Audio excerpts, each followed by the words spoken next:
Welcome back guys, Vishal Gupta आपका teacher. कैसे हो आप सब स्टूडेंट्स। इस वीडियो में मैं आपको बीकॉम का जो हमारा सब्जेक्ट है कमर्शियल लॉज का, उसका जो हम इंडियन कॉन्ट्रैक्ट एक्ट बहुत मेन एक्ट है उसको आगे कंटिन्यू करने जा रहे हैं। उसका chapter contract of indemnity and guarantee को मैं करवाने जा रहा हूँ। तो गाइस, हमारे लिए सबसे पहले इस चैप्टर में जो करने वाली चीज है वो इंडेमनिटी है। Contract of indemnity and contract of guarantee दोनों अलग अलग है। मैं इस वीडियो में पर्टिकुलरली आपको पहले इंडेमनिटी कराऊंगा। गाइस, इसके बाकी जितने भी पोर्शंस हैं या जितने भी पार्ट्स हैं या जितने भी चैप्टर हैं इंडियन कॉन्ट्रैक्ट एक्ट के, आप मेरे चैनल को सब्सक्राइब कर लीजिए और मेरे चैनल पे आपको ये मिल जाएंगे कमर्शियल लॉ बीकॉम वाले प्लेलिस्ट में। तो चलिए स्टार्ट करते हैं कॉन्ट्रैक्ट ऑफ इंडेमनिटी के मीनिंग से। Contract of indemnity, contract of indemnity है the term indemnity means make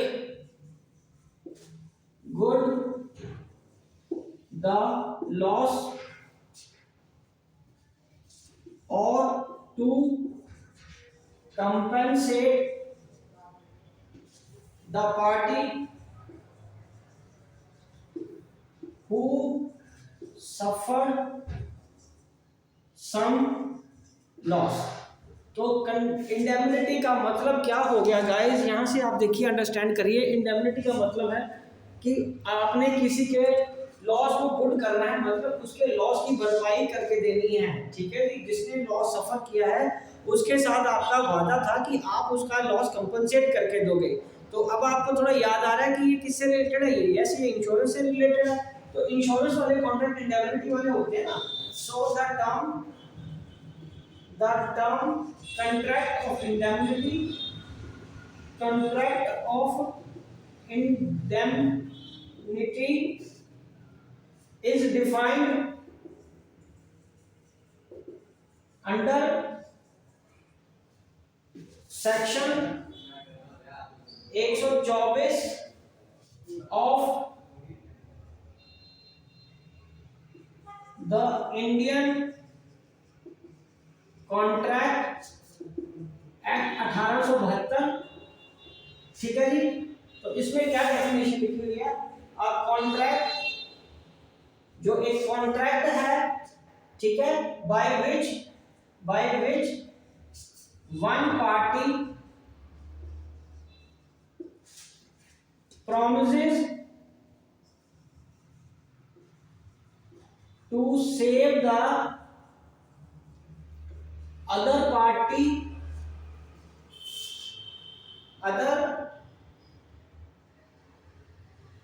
from loss, okay, caused to him by the conduct of promisor और एनी अदर पर्सन, की उसकी वजह से ही या किसी और पर्सन की वजह से अगर उसको लॉस होता है तो एक पार्टी दूसरी पार्टी को कंपनसेट करके देगी। तो ये डेफिनेशन आप आराम से नोट कर लीजिए। गाइस, आप वीडियो को स्लो करके पॉज करके भी अपना काम पूरा कर सकते हो। ठीक है गाइस, ये आपको पता ना। चलिए आप अब आगे बढ़ते हैं, इसकी पार्टीज के बारे में अंडरस्टैंड करते हैं। मैं ऊपर वाला ये क्वेश्चन मिटा रहा हूँ, नीचे वाला रहने देता हूँ ताकि आप इसको आराम से लिख सको। ठीक है जी। चलिए अब हम आगे बढ़ते हैं, इसके टू पार्टीज की बात करते हैं। तो two parties naturally two parties हैं। टू पार्टीज, तो दो पार्टीज कौन सी इसमें गाइस। पहले है इंडेमनीफायर और दूसरा इंडेमनीफाइड। ठीक है जी। एक दूसरा कौन है, इंडेमनीफाइड। तो इसमें किसने क्या किया, इसने किया promise to make the loss good. ठीक है जी, लॉस गुड। और हमें को पीछे स्पेस चाहिए, तो मैं मिटा रहा हूँ इसको गाइस, नीचे आपने नोट कर लिया ना सारा, ठीक है।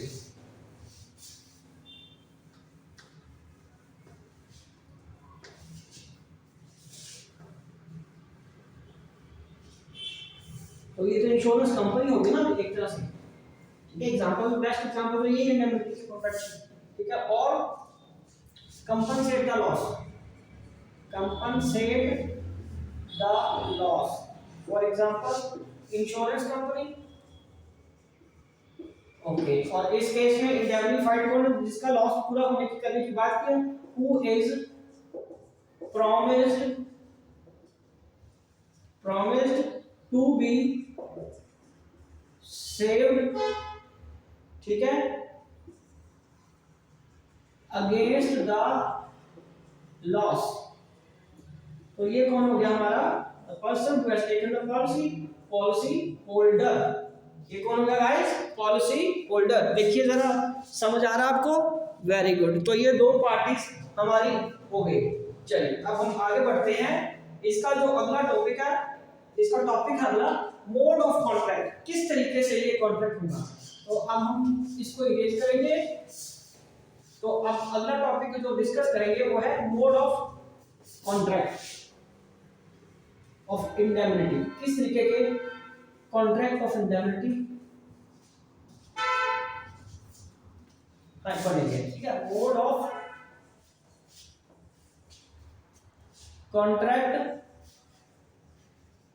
ऑफ इंडेमनिटी,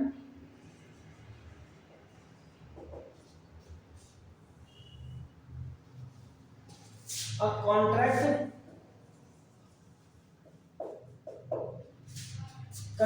of indemnity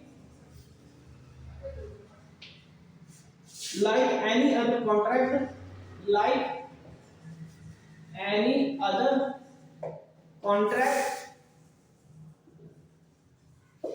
ठीक है, may be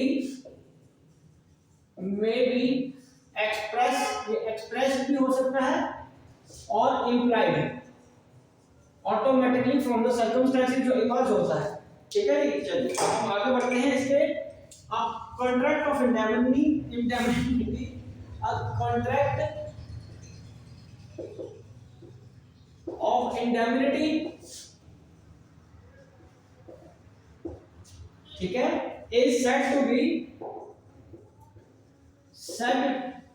to be expressed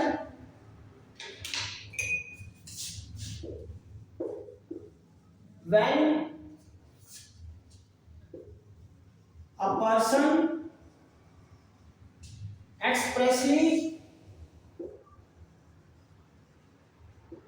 expressly promises to compensate the other from losses।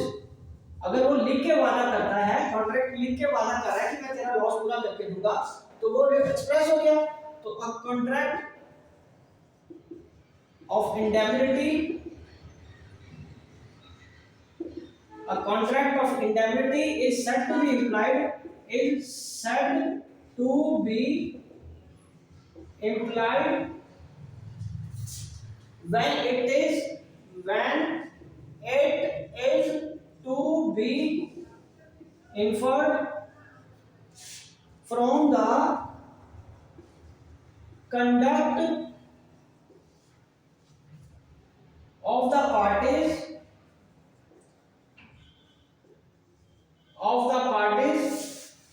or from the circumstances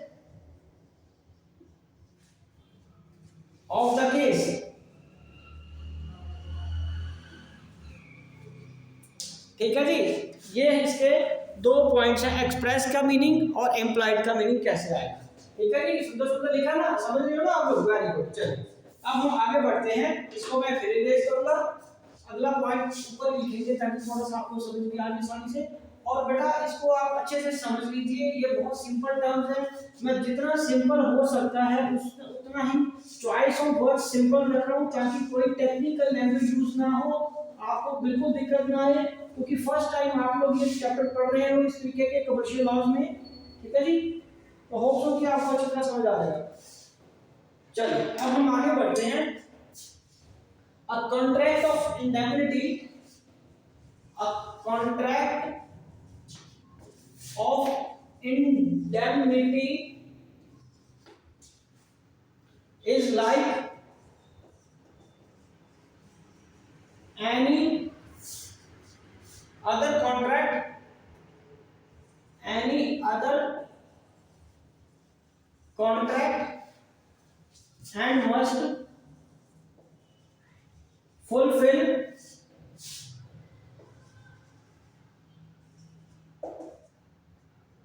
all the essentials of a valid contract. तो वैलिड कॉन्ट्रैक्ट के एसेंशियल्स हैं वो भी इन contract of indemnity में आएंगे ही आएंगे, which includes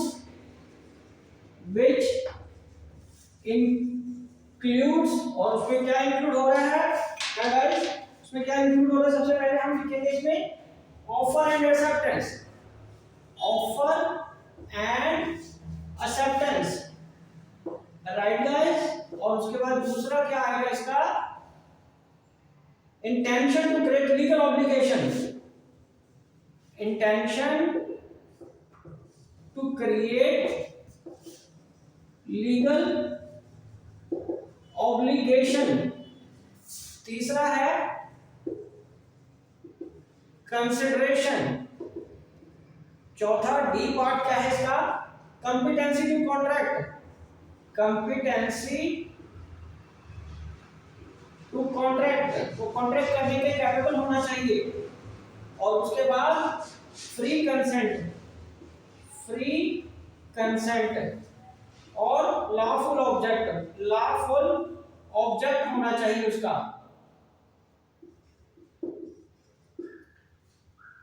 उसके बाद जी पॉइंट है इसका, the agreement must not be expressly declared void, the agreement must not be declared void, right हो। चलो उसके बाद एच क्या है, the term of the agreement, term of the agreement must not B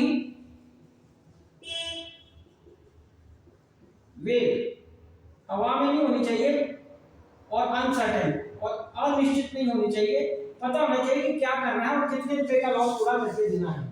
ठीक है जी, ये तो हो गया आपका। अब इसका एक पॉइंट दो पॉइंट रहते हैं, ये यहाँ पे आएंगे नहीं, इसलिए मुझे ऊपर वाला क्वेश्चन इरेज करना पड़ेगा, आप ये नीचे वाले पॉइंट लिख लीजिए। ठीक है जी,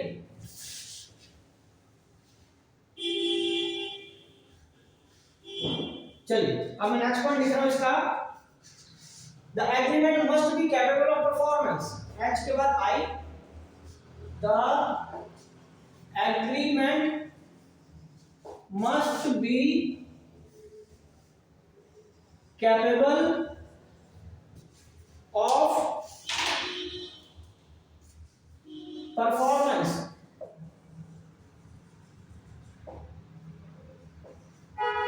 और उसके बाद J क्या है इसका, legal formalities, legal formalities. Okay जी, तो चलिए आप इसको नोट करिए। ओके, आराम से पूरा इसको अपने नोट्स बना लीजिए साफ साफ। ठीक है, कोई दिक्कत नहीं आनी चाहिए। ये सारे वही एसेंशियल्स हैं जो एक कॉन्ट्रैक्ट को बनाने के लिए बने थे। ठीक है जी, तो इसके बाद हम आगे बात करते हैं नेक्स्ट क्वेश्चन की। नेक्स्ट क्वेश्चन इसका मैं आपको बताता हूं क्या है। अब हमें इसके आगे करना है काम। ठीक है, ये मैं बता रहा हूं। दो तरीके के इंडेमनिटी के कॉन्ट्रैक्ट हो सकते हैं इंश्योरेंस वाले, एक फायर और मैरीन और दूसरा लाइफ इंश्योरेंस वाला। अब हम उसको डिस्कस करते हैं। ठीक है जी,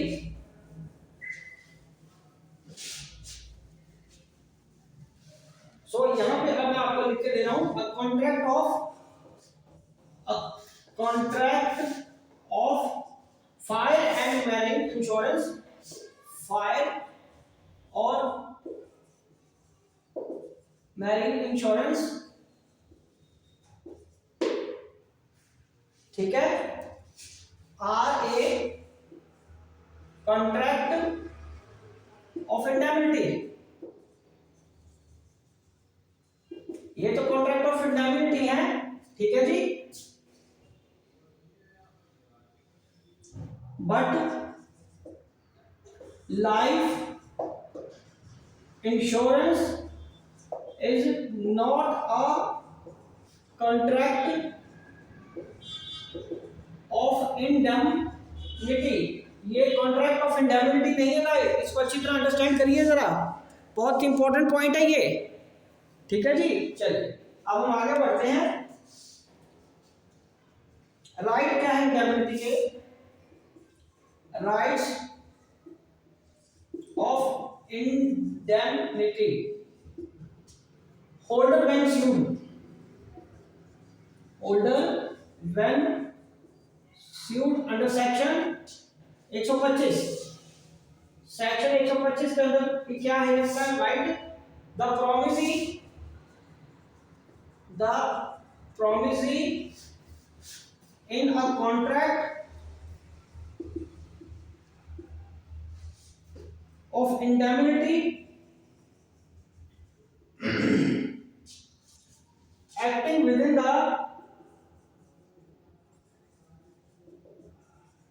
within the scope of his authority is entitled to recover from the promisor or indemnifier, और indemnifier से रिकवर कर सकता है, ठीक है जी। और क्या रिकवर कर सकता है? अब वो मुझे ऊपर लिखना पड़ेगा, यहाँ तो नीचे जगह ही है।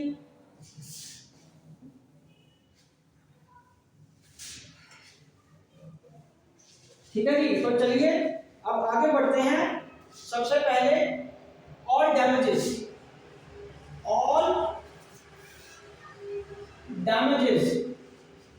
उसके बाद ऑल कॉस्ट, सारे खर्चे, सारे डैमेजिंग, और उसके बाद सारे खर्चों की भरपाई भी उसको करनी पड़ेगी, राइट जी। और तीसरा ऑल सम्स, जितने भी अमाउंट की बात हुई है, डैमेजेस क्या है जो हमने कॉन्ट्रैक्ट में लिखे होंगे, तो ये जितने भी कवर होंगे under contract and are part of terms and conditions of the contract, ठीक है गाइस। यहां तक ये टॉपिक कंप्लीट होता है। आई होप कि आपको अच्छे से समझ आ गया होगा। आप इसी तरह मेरे चैनल को सब्सक्राइब करके वीडियोस देखते रहिए और अपना कोर्स कंप्लीट करते रहिए। नेक्स्ट वीडियो में हम करेंगे contract of guarantee. Good luck.